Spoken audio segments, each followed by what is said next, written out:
Are you ready? High voltage is upon us. Join our hosts, Chris and Sean, while they turn up the voltage. Welcome back to Dadnarok High Voltage. This is Sean. And this is Chris. Hey, we're here once again to kind of our weird, well, not weird, but our in-between episodes, our video episodes, high voltage episodes. And I'm actually really growing to look forward to these. And seeing that we're doing with them, this is a fun little format that we kind of fallen into. Just our random kind of BS shows where we just talk about whatever. And this one here, if you watched last month, we had the two from My Drunken Movie Theater. That's right. Trisha and Kyle. Yep. And this week we got the honor of having Russ from Infectious Groove Podcast, joining us. An awesome podcast, by the way. And we're gonna go ahead and bring him in, and so he can say hi, and we'll kind of get going here.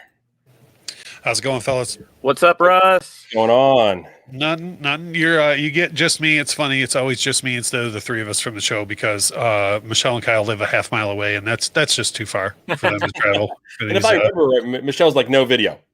Yeah, we're trying.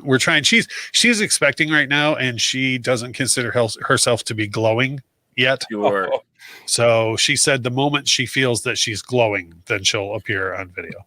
Okay. So I'm still looking forward to that. You pull 5 and she's got to say nice things about those 5 albums. I'm dying for that. That came from a listener. That was like the first thing we put out. That was like, hey, we're doing YouTube videos. They're totally separate from the podcast. Like, what would you like to see? And like the first reply to the tweet was like, I would like to see Michelle be forced to say 5 nice things about music you like. So, well, you know what? I'll be down for that. That'll be one. I'll make sure I'm downloading and listening. I don't think I missed very many of you. Your show is actually one of the ones that I make sure I've got like 3 I listen to. I'm like, right okay, on. When it comes out, okay, because I used to do DoorDash pretty regularly. Right, so I'm in the car all the time. So I'm like, okay, I got to find something that I'm, it's entertaining. So it's you guys, and it's like audiobooks and a couple other shows that I listen to pretty religiously. Yeah, right on, podcast used to be my thing, like all the time. I've been listening since like the dawn age of podcasts back in like 2006, 2007, but since COVID, I work from home, so I'm actually sitting in my office right now, and I don't get to listen to podcasts anymore. I mean, I could, I guess, but it's just weird, kind of sitting in the house. Listen to a podcast. I feel like I need to be doing something. I need to be like doing laundry or something while I listen to a podcast or driving, but I don't really drive around anymore. Yeah, who goes anywhere anymore? Yeah, that's what I do. Yeah, whenever I get in the car, I barely ever remember that. Like, oh, I should throw on a couple of different shows that I've been meaning to listen to, or whatever. I'll get like halfway where I'm going, and then I should have been listening to something this whole time. Yeah. Yeah, and I would go through phases too, where I would listen to podcasts, and then I would kind of get bored with them, and then start listening to music again, like just rocking out to some Metallica, and it'd be like, man, it's been a while. Like I miss just cranking some tunes in the car. And you have to kind of go back and forth. Yeah. It's weird for me. It's all about the weather. If the weather's really nice, I'm gonna have the windows down, and I'm gonna have some type of rock on. And I'm gonna wind up driving much faster than I probably should be driving. Yep, it all kind of goes hand in hand. If you were probably to look at my driver's history, you would probably find that like late spring, I almost always get a speeding ticket because as soon as the weather breaks, the windows go down, someone on the radio plays Paradise City, and instantly 10 miles an hour gets added to my speed. Like if you were to do some sort of scientific research on this, I guarantee you the second half of Paradise City, like when that song takes off and goes almost double time for the rest of the song, I guarantee you I add an average of 10 miles an hour to my speed limit every time that happens. I hear it in my head. Yeah. Well, speaking of which, speaking of music, right up front here, Russ, if you want to just talk a little bit about the podcast Infectious Groove and what you guys do over there. Yeah, so we had just a month ago celebrated our 1-year anniversary, and so we're still fairly new to the game, but the show consists of me and my friend Michelle, who I've known for coming up on 20 years.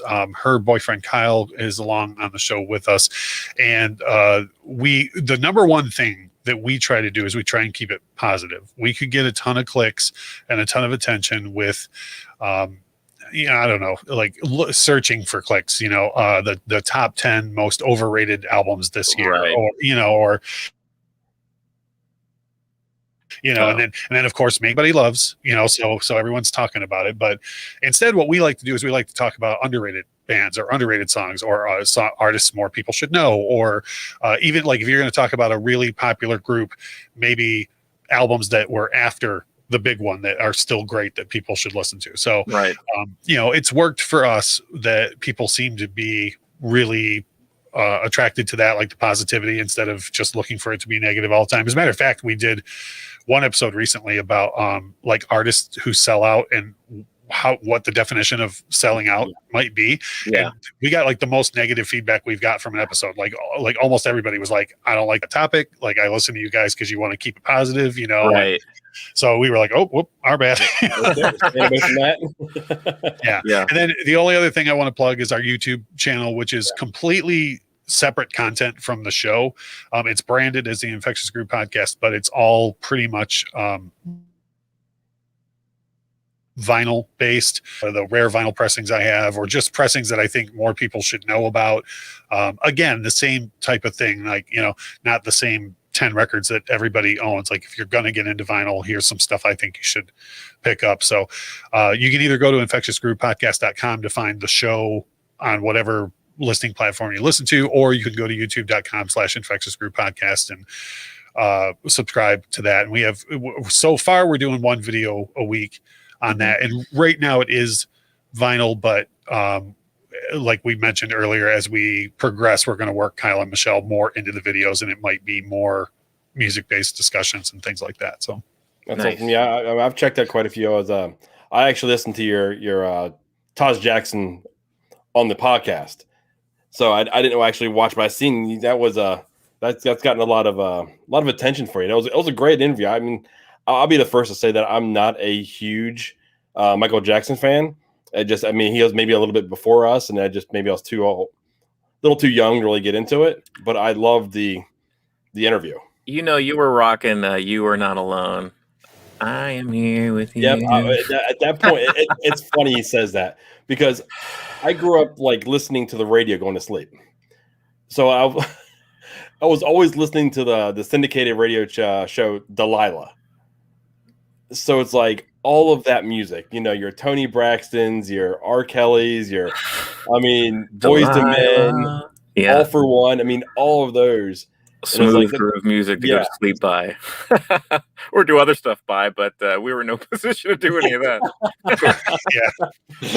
I appreciate what you said. That Taj Jackson interview was awesome. Like, that's one of those things, if you would have told me a year ago, during the course of your first year, you're going to talk to a member of the Jackson family, I would have been like, that's lies. You're amazing. You're making that up, and that was awesome to get to talk to him. And I'm a huge Black Crowes fan. I got to talk to the drummer of the Black Crowes, which was, again, it's like, super cool. Yeah. So it's been a lot of fun, but I'm glad that you enjoyed that interview. I take the opposite stance on the Michael Jackson situation. Like a lot of people, I've done a lot of research on it, and we don't have to dig into all that now, but I've done a lot of research on it, and I take the opposite stance from what a lot of people do. So sometimes that's not so popular, my opinion on it. And it was great to just get into that with a member of the Jackson family. And I asked him questions that you never hear them asked, like, what do you say to people who go, well, yeah, you're a Jackson, of course you're going to take that opinion, and I got to ask him questions like that flat out.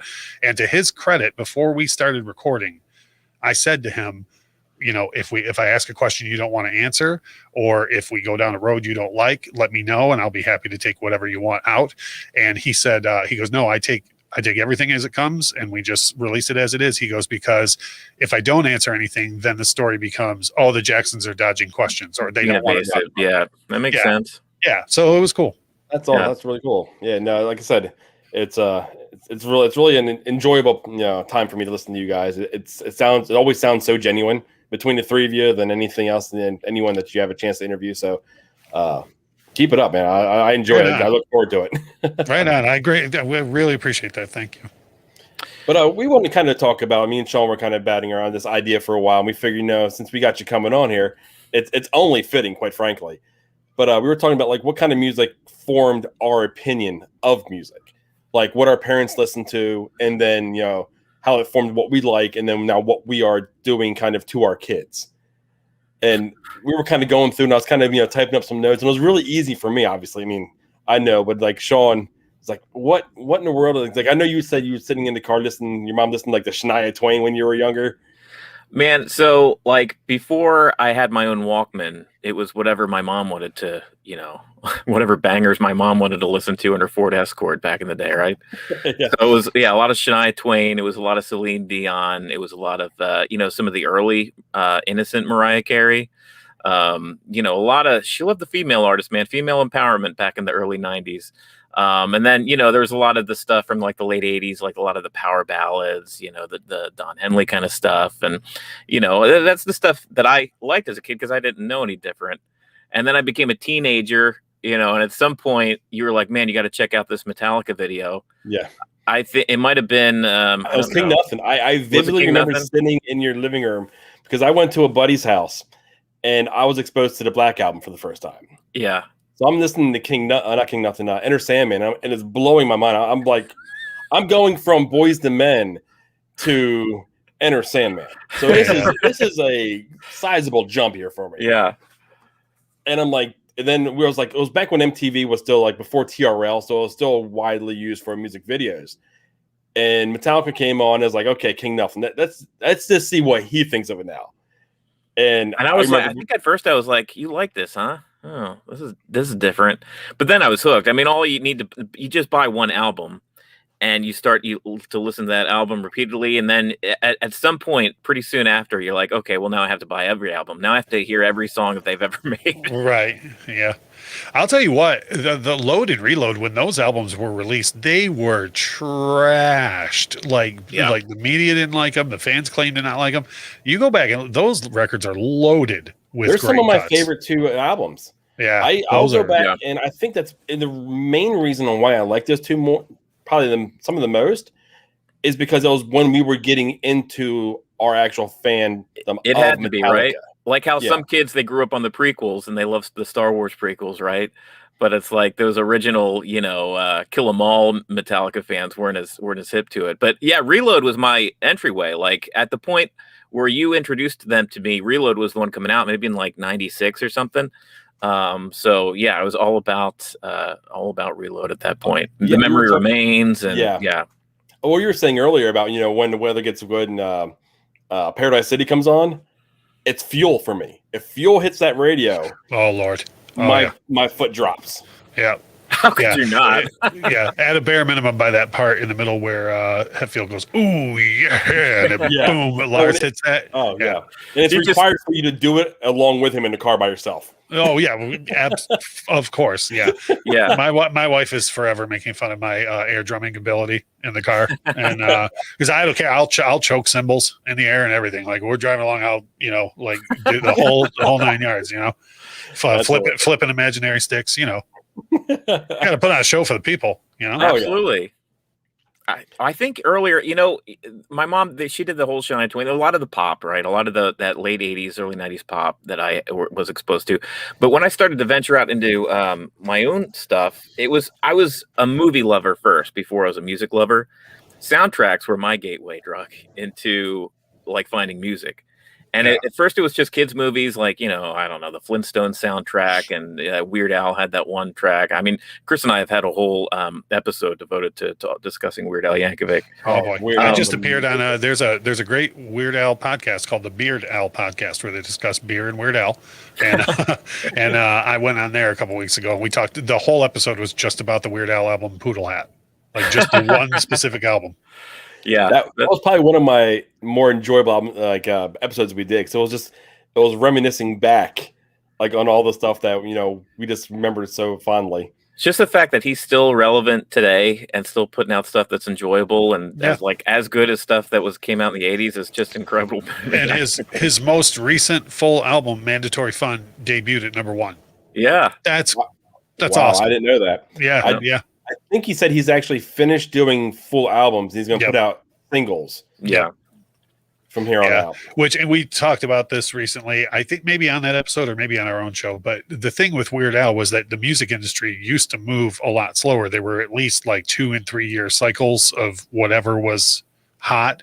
So Weird Al used to be able to put out like an album that was really a time capsule of that time. And now the music industry moves so fast that if he puts out a full record, it's going to be irrelevant in 6 months. Yeah. You know, seems like it moves in seasons now. Like this is the set for the summer. This is the set for, you know, leading into the Christmas season. And it's like, it's a lot faster. Oh yeah. But yeah, well, I mean, with me, like my mom was a big Beatles fan. Mm-hmm. She loved the Beatles. At one point, she had all the Beatles on vinyl. Never heard of them. Yeah, right. And now, see, for me, I think the reason I kind of directed, you know, into Metallica and got Sean kind of listening to Metallica as well is my stepdad was big into White Zombie. So with him listening to White Zombie, then, you know, but with it being just Rob, it was kind of my gateway into that type of music. So then, you know, I get into, you know, Metallica, then there's Godsmack and Disturbed. You know, it just kind of snowballed on me one after another, and it's just kind of my comfort music now. Now, at your house, I specifically remember when we were probably about, 11, 12. I remember, like, tapes and even some vinyl records, I think. Like, it was either your mom or it was your stepdad that had Pink Floyd and Queen albums laying around. So there was some classic rock influence in there, too. Oh, yeah. They're always... honestly, I mean, I know I had to get it from somewhere. Yeah. I enjoy Queen, you know, and Pink Floyd, and you know, The Wall, and you know, all of that. But I mean, when I was sitting down and kind of putting my thoughts together for tonight's show, I couldn't remember where that influence came from. Yeah. Well, I know as far as Queen, I mean, I think any kid in the early 90s, it was Wayne's World was their first introduction to Bohemian Rhapsody, and it just blew up from there. I mean, what an intro. Yeah, for me, it was when Bohemian Rhapsody hit in Wayne's World, it was really the thing that you were like, oh, okay, this is, you know, going to blow up again. And then when Freddie passed away, they did an amazing tribute concert at Wembley Stadium. Mm-hmm. And it was just a who's who of that time. Extreme, Def Leppard, Guns N' Roses, Robert Plant, George Michael, Liza Minnelli. I mean, these are just the people I can remember off the top of my head were involved in this, you know, everybody who was a big deal. And they ended throughout the day. A bunch of the bands played their own sets, but the day ended with Queen doing a full regular Queen set, but with like Axl Rose singing, or James Hetfield singing, or George Michael singing, or whatever. And that was the moment where I was like, there is a lot more great music here that I need to look into from this band. You know, like it turns out it's not just Bohemian Rhapsody, you know. Yeah, I found them through other soundtracks too. I mean, they were on the Highlander soundtrack. They had all kinds of songs, you know, in all kinds of different movies and stuff too. That's how I found a lot of their other stuff, and a lot of their back catalog. But Queen for me, I mean, Freddie Mercury, even to this day, is still like. I mean, that's a pretty popular opinion. I'm not really rocking the boat here, but right. I mean, Freddie Mercury's voice is just untouched to this day. I don't think anybody comes close. And as a front man, that's the blueprint. Yeah. You know, if anybody I know was to say to me like, oh, hey, my kid's, you know, thinking about getting into music, you know, well, what's he going to do? He's going to be a singer. Oh, okay. Well, make sure he watches Queen live at Wembley. You know, like that's the homework. That's the blueprint for how to control a crowd and how to be an entertainer. Absolutely. That's good advice. Yeah. Yeah. I mean, we were like, you know, we kind of discussed a little bit what we were doing and with my daughter. Now, see, my daughter is hilarious, frankly, because I don't know. I know you said you have kids as well, right? Yeah, I got the one. How old is your? He's 14. 14. Okay, so he didn't hit this phase. The two Trolls movies that came out. Oh yeah, yep. My daughter is huge into them, and they were my gateway into me thinking, I'm going to put together a playlist and I'm going to fool her. I'm going to put the soundtrack version in there. Then I'm going to put the original in there and just kind of trick her into it. And then I actually called it Queen. Well, I went ahead and put it together after the second one came out. So I called it Queen Barb and Family. So when Ozzy came on, I was like, oh, that's Queen Barb's grandfather. And he was in the movie. So, yeah. Or she loves the song, Dear Daughter from Hailstorm. And she's back there just belting it out in the back of the car. It's amazing. And I'm like, well, that's Queen Barb's sister. I mean, I'm just flying off the top of my head. Sure. If I can make her think that they're related to the movie in some manner, she's back there just singing along with it and is having a good old time. And I'm indoctrinating her into some heavy metal. Hey, man, however it gets done, you know. And it's funny. It's like I start pushing my limits. Like I threw some Smashing Pumpkins in there. She's like, nope, she didn't like that one at all. So I threw King Nothing in there, and she's like, she didn't have any problem with that. Or like Red Hot Chili Peppers. Which one was it? Under the Bridge, I think. Yeah, and she's good with that. And Blade says, "Yo, and Blade." He's from the Odd Pods Media Network. Host of Pod Askew, one of the shows on the network. Nice, welcome, awesome. But yeah, I give Chris full credit here. I thought that was a very sneaky and clever parenting hack to get to intro some music that he and I've completely failed on my end because my daughter, she gets her new musical taste from I guess playing Roblox, essentially, where they just play like the latest pop crap during a video game. So much so that you can't even really stream it because you'll get a copyright. I've heard about that. I heard about that when they changed the rules for Twitch, that a whole bunch of people got strikes and whatnot from just music, not even playing music in the background of their stream, like music that was built into the games. The game, yeah. My son is actually he does his on YouTube, and YouTube will hit him. It's like it's right in the game. Even in the game, they're like, okay, we have the copyright for this material. And apparently you're supposed to be able to use it. So I was like, you know what? We're not going to mute the audio. You go ahead and play. And they didn't give him a strike. They basically said he couldn't monetize it, which is no big deal. He only has 10 people watching anyway. Right. But it's like, okay, do you want to go ahead and, you mute out the sections or delete the sections? I'm like, well, we're not going to delete the sections. If you got it set up so you can mute them for us, let's just do that and be done with it.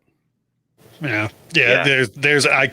I could write a book about how screwed up that whole situation is with copyrights and what's supposed to be fair use. Our show is very much a commentary and review show. Yeah, so we should be covered completely by fair use laws. Yeah. Like I should be able to play full tracks of songs, and I can't even play not even 10 seconds of a song without, getting the whole show taken down. And it's just, it's not even worth fighting the whole thing, the whole battle. That's what we're doing over, on our normal, 10 o'clock show. We do an after show. It was Mandalorian first, and it's now, WandaVision. And what we do is I go through and I record clips out of the show off my computer and run them. Or we do reactions. Like right now, we did a reaction to the Zack Snyder's Army of the Dead. And typically what winds up happening is YouTube's, algorithm hits us, and then you got to go ahead and dispute it under fair use. Well, 99% of the time, I've been fine. They're like, okay, they'll release it a day or two later. I'm guessing, Netflix here is going to sit on it for the 30 days, and then it's going to be released. Yeah. And I'm kind of the mindset like, you know what? You guys are struggling so much right now. You need this extra publicity. And that's the thing is, if you listen to the show regularly, I'll give you the short version because I'm sure you've heard me go off about this before, but you're talking about an industry where like what we're doing with music and you guys are doing with movies and TV, you're trying to be a salesperson for their product. Right. Mm-hmm. And you're being told, no, thank you. You can't work for me for free. Which is insane. Yeah. Like the whole premise of my show. And today we had a video come out about the difference in these two NXS live albums. Mm-hmm. And one of them is around a $20 one, and the other one goes between 40 and 60. I've had 3 separate people today come to me and be like, oh, I ended up buying that NXS live album after I watched your video. Yeah. Like I'm trying to be a salesperson for your product and you're telling me that I can't. You're making it more and more difficult on definitely with those new rules that just passed. I was like, when they actually were, went out, you guys actually were talking about it, which keyed me on it. I was like, hold on, is this something I should look deeper into? Yeah. And I was like, man, okay. It felt like it was just going to affect, people that are streaming, say just like Nickelodeon, just steady. Like, there are people that abuse it where literally they just broadcast like full episodes of shows, and because it's live, they get away with it, and it's just a continuous stream of content that's not theirs. But like Chris and I will sit down and talk for 50 minutes about a 22-minute episode of TV, And it's like, we play maybe a total of a minute and a half worth of clips, like 2 minutes in total. And the rest of that time, we're just like, talking about it and hyping it and theorizing about the next episode and just adding to that general buzz and excitement that, kind of spreads across the internet. Well, it's like, do you really think someone's going to go, well, I was going to watch WandaVision, but I watched these two guys talk about it, so I'm just not going to buy it. You know what I mean? Like they're either going to have watched it and then watch you talk about it, or they're going to, even if you get someone that goes, oh, well, I skipped that episode. If they watch you talk about it, they break it down, they're probably going to find something that they're going to go, oh, well, you know what? I will watch that now. That may be important. I should check that out. Yeah. It's just, like I said, I could go on and on. It's just, it's ridiculous. Let me give you a real quick example. So when the full lockdowns were here in the US, like nobody could go anywhere. Yeah. Every Friday night, I have people over to my house to spin records, and it's amazing. Like, people get turned on to stuff they've never heard. People turn me on to, I could name 10 artists in the last 10 years that I would have never heard of if someone didn't bring this record to my house. Right. Mm-hmm. So when the full lockdowns happened, I started using, Facebook to just go live and spin records in my basement. And there was one live stream we did in the very beginning where we had like 6 continents of people that were all in this chat, and all different time zones, all different walks of life. People, oh my God, I haven't heard this song in forever. Oh, I'm going to Amazon to buy that right now, that type of thing. And it was just a feeling of togetherness that nobody else had. And we kept getting shut down from Facebook because of copyright. And it's like, do you really think someone is sitting at their computer? First of all, if you have devalued music so much that someone's going to make a copy of me playing a record in my basement coming through a computer stream, and that's adequate, then like your product's not good in the first place, right? But like, and I get that there's a ton of content out there. Like you said, there's people that make whole Twitch careers out of just streaming episodes, right? And that's how they get, and I understand that, and I know you can't watch everything, but some sort of policing that involves knowing what people, or even having like an application process that you have to go through for what it is that you're going to be doing, would clear a lot of this up. Well, I think what the big thing is the fair use usage laws. It's so subjective. Each area or each platform interprets it differently. Yeah. So we've completely, when it comes down to our after shows that we do every Friday, we've completely abandoned Facebook, because there's no way to dispute it. At least if it gets, I get a copyright claim over on YouTube, it tells me exactly where, and I can dispute it. And I haven't had really a whole lot of issues over there once we understood exactly what they were looking for. Like we did one, I put almost a minute clip from one of the WandaVision episodes. And we had a couple clips prior. They didn't touch those. And they were only maybe 25 seconds. But we knew the longer ones were more likely to be the ones that got hit. So now we know we got to make them more shorter and shorter, more condensed. And it seems to play nice with them. Right. So it's just one and then it muddies the waters even further, because it doesn't matter. They don't even have, like, Facebook owns Instagram, right? Yeah. Okay. So when we're done, if I go and play a whole side of a record and video it with my phone and put it on Facebook, it'll get taken down in 30 seconds. Like after the video goes live, it'll come down and I'll get notifications for the rest of my life about how this one video had you guys know. But I can go on Instagram and do exactly the same video of an entire side of a record, and it'll float out there forever with no problem. And it does not matter what the artist is. So there's some artists that are worse than others. Like when we were doing those live streams, I used to have a ton of people that go, oh, hey, can you play Welcome to the Jungle? Hey, can you play Civil War? And GNR is one of those bands. If you play 4 seconds of GNR on anything and you're not paying for it, your video will get taken down. Right. And I used to tell people that. And there was literally one live stream where I'd had enough cocktails to where I was like, oh, whatever, I'll throw some GNR on. I mean, we got not 30 seconds into the song and the live stream got cut off on Facebook. But I could go right now. I could throw on any GNR album, play it straight through on Instagram, and have zero problem. I have no issues whatsoever. It makes no sense. It's so arbitrary. And my thing is, that's not even what I'm after. Like, that's not what I'm trying to do. Right. Yeah. Well, like you said, like people aren't listening to music through people's streams. Like they're getting interested with what the music is, so they can. I mean, anybody. nobody's like sitting around like, man, I'd really love to, listen to some GNR right now. So let me go on Twitch and see if anybody is streaming and playing exactly. it. They're like, I'm going to throw my album on, or if I don't have it, then I'm going to buy it. So it's like, I just don't understand what the problem is. I truly don't understand it either. It makes no sense. There's even, and I promise I'm going to shut up about this soon. I started off being like, I'm not going to go off. I just recently found out about, there's a guy on YouTube who went to, his name's Rick Beato, and he does a lot of really good. I love Rick Beato. Yeah, I've seen his channel. It's amazing dude. He speaks way over my head as far as like music theory goes and whatnot. He just recently testified in Congress about this because there's artists like Don Henley out there that don't even think that a YouTube person should be able to teach Hotel California on guitar without the Eagles getting paid. And it's like, what? Like, this guy learned how to, do his craft to where he can help others. And it's also helping your legacy as an artist. Exactly. And it's just last time Don Henley was relevant. Right. And that's the thing is, we're going to find that where more and more increasingly these legacies are going to go away because these companies and these artists don't understand how technology works now. Yeah. And they're not going to allow us to move their legacy forward. Yeah. And what's going to happen is they're going to become completely irrelevant.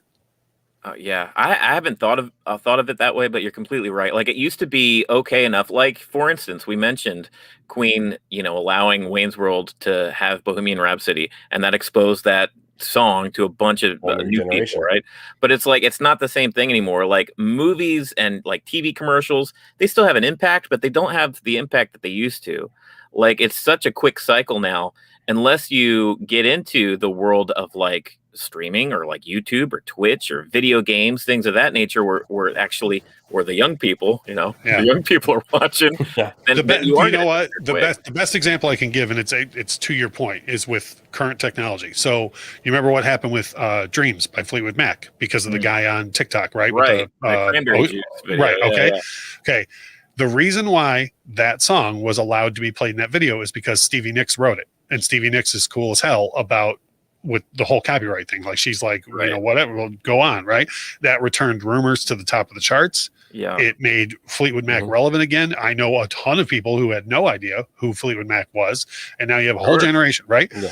Lindsey Buckingham, on the other hand, is this side of Don Henley about copyright. So if that guy had happened to be like 2 tracks later on Rumors and playing, Never Going Back Again or Go Your Own Way or whatever, that video gets shut down and none of that happens. It's amazing. Yeah.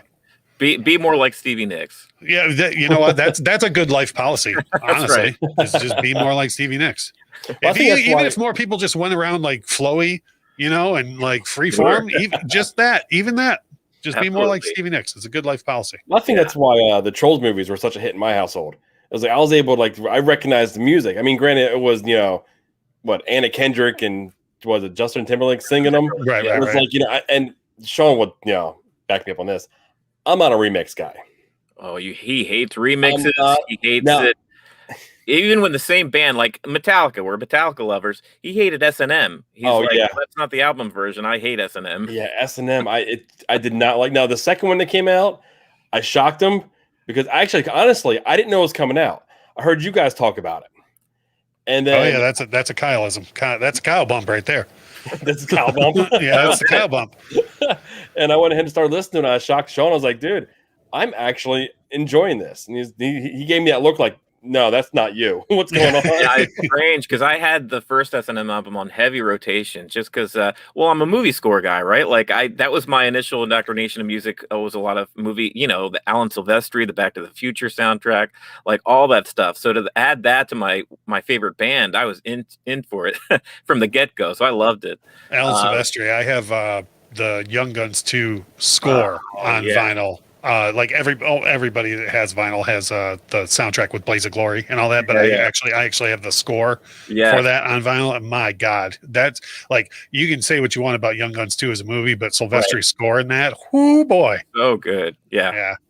Keeping down the lines of remakes, and this is a funny rabbit hole I've gone down recently. Disturbed Sound of Silence. Oh yeah, I have listened to that so much recently. And I think there's a few songs that come to mind that are like lead themselves well to like a heavy drum, heavy guitar, just that aura to them. Mm-hmm. And Sound of Silence it's like it was in the first Trolls movie. So when I put it into rotation, my Skylar was like, "Oh, Poppy." I'm like, yeah, not quite, a little darker, kind of a different version of it, yeah. But just watching people respond, like react to it, and then there's people that I've never even seen the group Disturbed. I'm like, hold on, how do you not know who this is, or at least heard of them? Yeah. It just kind of blew my mind. But just watching them respond, like I went down it for like maybe an hour, almost 2 hours one day, just watching one person after another just react to the song. I was a fan of Disturbed. You and I listened to a bunch of Godsmack and Disturbed back in the day, but like I think my favorite part of a new Disturbed album coming out is seeing which cover they were doing. A lot of times they'll stick it at the end. I think they did the cover of 10,000 Fists in the Air. Mm-hmm. No, that I don't know if that was a cover. That wasn't a cover. What's the Genesis one that they did? Land of Confusion. Land of Confusion. Yeah, I was like, oh man, 10,000 Fists in the Air. Yeah, that's right. That cover is fantastic. Yeah, that is a really good cover. I think you guys were just talking about there's a group that was like putting covers on an album wasn't anything out of the norm. So you'd have 2 or 3 on a regular album. Now it's like you may get one, or it's like when they put a cover on it, it's like a deluxe issue release. Right. They'll have the normal, then they'll add 5 or 6 maybe live recorded songs, and a couple of them at that point will be covers. Yeah, and that used to be a big thing in the music industry. Is people were proud of their heritage, like who influenced them, and that would be a thing. Is like, this person influenced me, and here's a cover of their song. And now it's like everybody is under the impression that they're all so individual that they can't, like, it's almost like ashamed if you get compared to someone. I was just talking to somebody the other night about how Ariana Grande has the nerve to get irritated when people make comparisons to Mariah Carey. And it's like, Mariah Carey's one of the best singers we've ever had. Yeah. So I don't know why you'd be offended. Pretty well for herself. Yeah. And like, you go back to Michael Jackson, what a fantastic performer he was. The dude let everyone know that, like, Jackie Wilson, Fred Astaire, James Brown, these are the guys that he was trying to take what they did. And, and you look at the quality of performer that we had then versus now, I think maybe acknowledging who you're influenced by and letting it show is a better idea. I think you've honed in onto something why I have such a problem with the music environment and industry today. One, I'm getting older and I'm starting to lose touch with the stuff that comes out new, right? But beyond that, I think there is like a real hesitancy to like share covers. Like, think of like what people are missing now, like Dolly Parton's "I Will Always Love You," and then what Whitney Houston did with that. I mean, she took that song, that simple kind of sweet song that Dolly Parton did, and raised it to where it was like the biggest song almost for like 2 years straight or something. It was great. Or Johnny Cash's "Hurt." Like, if nobody did covers, we never would have gotten Johnny Cash's "Hurt." So it's like, I think the music industry is having such this poo-poo attitude about doing covers. Like, they need to snap out of it. And I'm not saying that should be people's whole thing or anything, but leave that to Weird Al. Yeah. But at least acknowledge, the influence, that was there, or learn from the people before you. Yeah, one of the covers that I heard, and I heard it live. And it was at a fest up here in Dayton. I'm not sure if Sean was up here at the time, but Shinedown did "Simple Man." Oh yeah, yep. And the sun was setting. There was a light breeze coming through, and it was just one of those feelings that you get chills immediately. And I was like, and then once I heard it, I was like, okay, now I got to go, check out the original. It led me down that road that we're not able to go down a whole lot just because we don't hear other bands do other songs. Yeah. It's almost funny to me sometimes when they're on the rare chance that there is a cover, I'm always the guy that has to be like, that's a cover of this, right? And people are like, what? They have no idea that that's, the cover of something else. I that got me recently. The Nirvana song. The Man Who Sold the World. That was originally a David Bowie song. It blew my mind because I'm a fan of Bowie too. But that song, I guess, from the time period that I grew up in, it was so recognizable as a Nirvana song for me that it didn't click. It's funny because if you listen to the Nirvana Unplugged, when the crowd noise fades out, as soon as it's silent, Kurt Cobain says that was a David Bowie song, but you never hear that on the radio because like when it was played on the radio, they just fade it when the applause happens. Yeah. But yeah, and it was one of those things too. Like I was a big Bowie fan growing up, and I didn't when that Nirvana album came out, I didn't know it. I was totally one of those guys when Cobain was like, that was a David Bowie song. I was like, oh yeah, that totally was a David Bowie song. You know, I was like, I totally knew that the whole 4 minutes that was happening. Well, for me, it was recently, so of course I had to look it up immediately because we all have supercomputers in our hand. Right. So I'm like, oh well, it is, and of course I listened to the whole track, right? Yeah, I'm the one that's terrible, and I'm like, I don't remember. The majority of the times I know the song, but I don't remember who sang them. So I'm like, oh, okay. That's okay. Well, if you listen to our show, you know that Michelle doesn't know who sang what. She does, or what YouTube is. Yeah, she doesn't know what YouTube is. She doesn't know what the name of.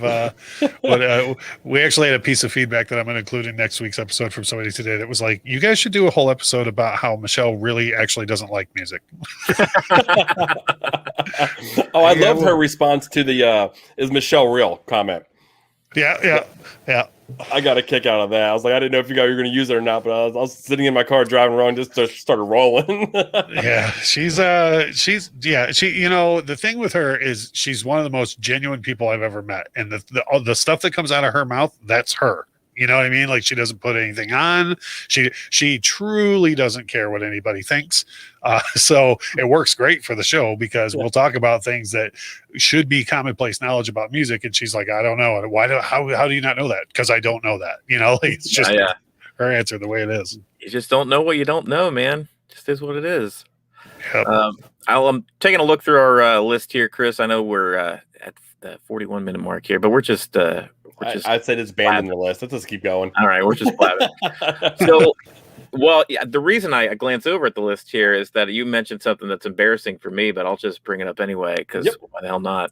Oh, okay, hold on. I'm gonna pause this real quick. Yeah, it falls right in line with an album Michelle was talking about.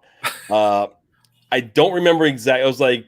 It was a kids song group that sung other songs. Well, she had Kermit Unplugged. That's what it was. It's Kermit Unplugged. Mickey Unwrapped. Yeah. Kermit Unplugged. I've heard of Mickey Unwrapped. I've heard of that one. Yeah. Well, I mean, it's like Thriller. Everybody had that album. Right? It's mandatory. When I was a kid, okay, so like I had soundtracks as a kid. I had the Mighty Morphin Power Rangers movie soundtrack, the Flintstones soundtrack, but they were on audio cassettes. One Christmas, I got a CD player boombox, you know, the old shell system that was a big Christmas gift back in the day for us, right? So I got that, and I didn't have any CDs. So the first CD that I ever bought, you know, I went into, I don't know if they had them where you were. I went into Camelot Music. I don't know if you remember the Cumberland Mall, Camelot Music. And I picked out for myself Bugs Bunny and Friends Sing the Beatles. And, this is great. It was a full album.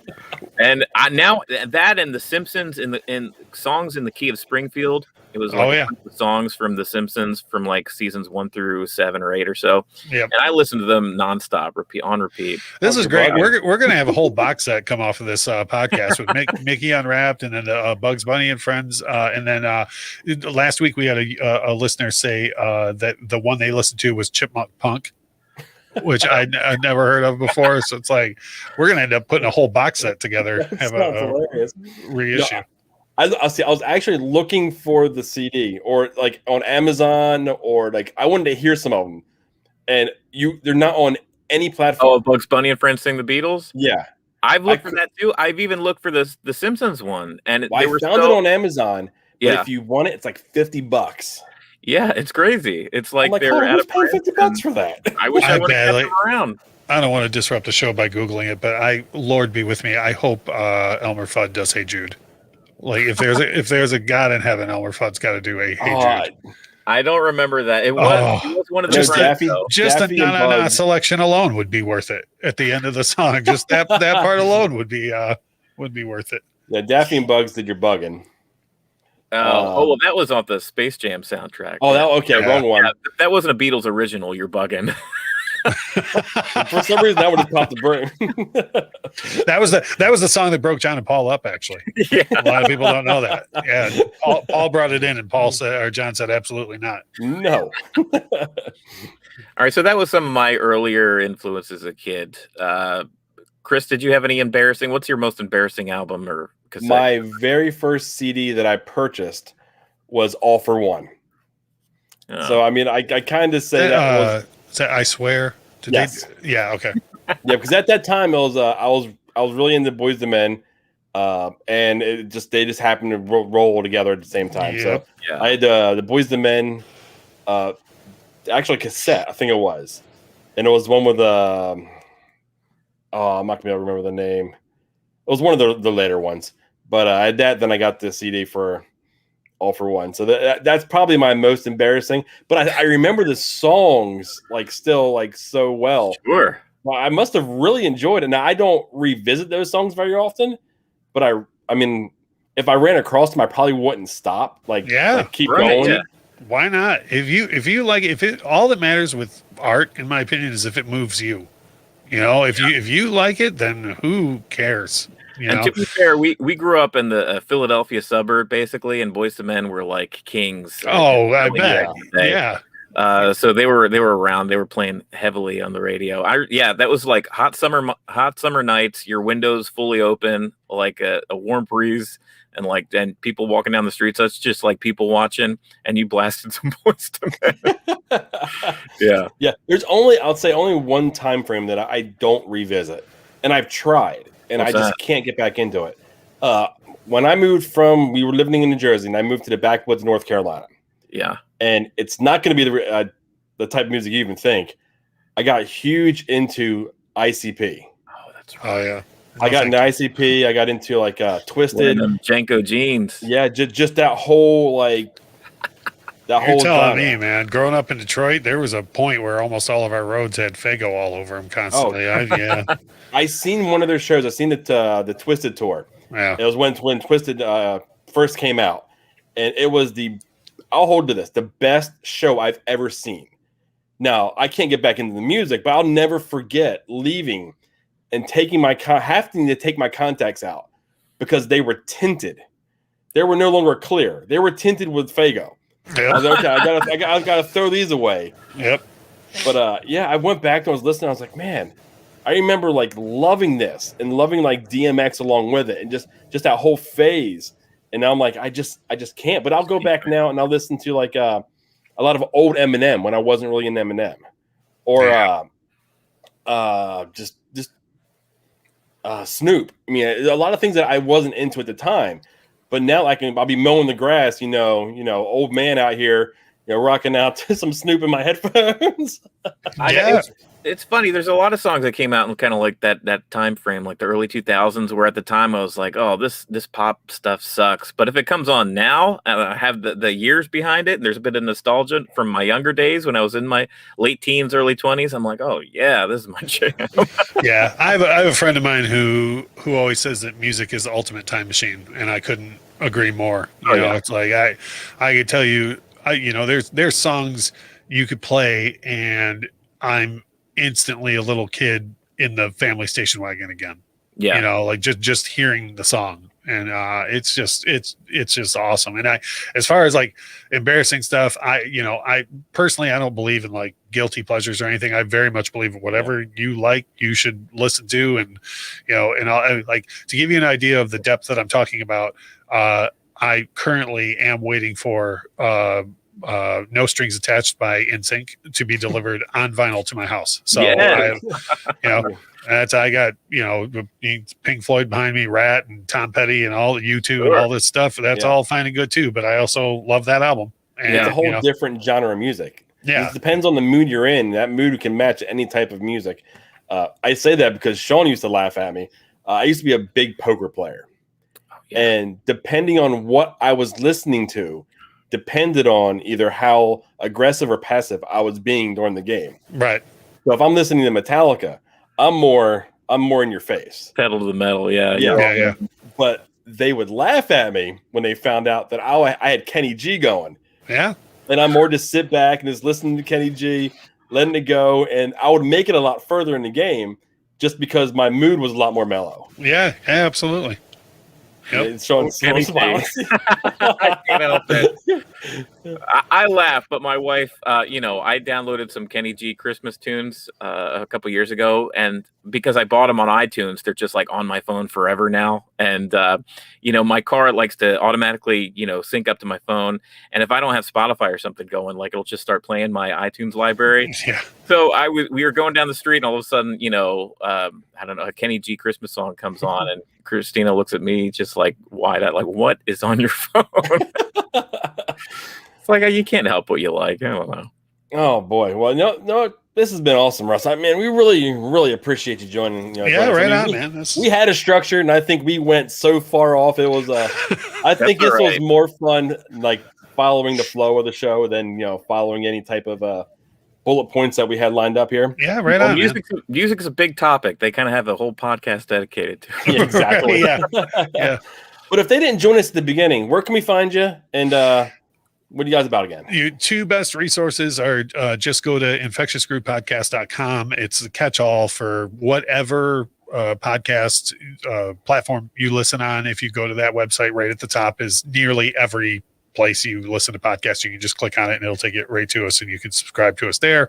And then also the YouTube channel is just youtube.com/Infectious Groove Podcast for some show content is on there. Like you mentioned, we put some of the interviews on there, just audio from them, but by and large, it's a lot to do with rare pressings and mostly vinyl at this point. And if you guys enjoyed this, we actually made it easy for you. There's the Spotify and iTunes link below and the YouTube. So just drop down into the show notes, and you'll go ahead and an easy link to the Right material. on. Thanks. Okay, Sean. Thank you, sir. What do we got going on here? Do you want to anything that we have? Real quick, I guess. So tomorrow, I don't know when you guys are watching this, but we're recording the night before the season or series finale of WandaVision. It's going to air on Disney Plus tomorrow. Of course, Chris and I will be here Friday, 10 p.m. to discuss that. After that, we'll do Falcon and Winter Soldier when that premieres. It's our after show that is on our YouTube channel. And then we have the Dadnarok podcast, of course. Find it everywhere that you find your podcasts. Okay, guys. Well, you know what? Thanks for joining us. Thanks again, Russ, for joining us as well. Right on, and until we see you guys next week, go ahead and keep it cheesy. See ya.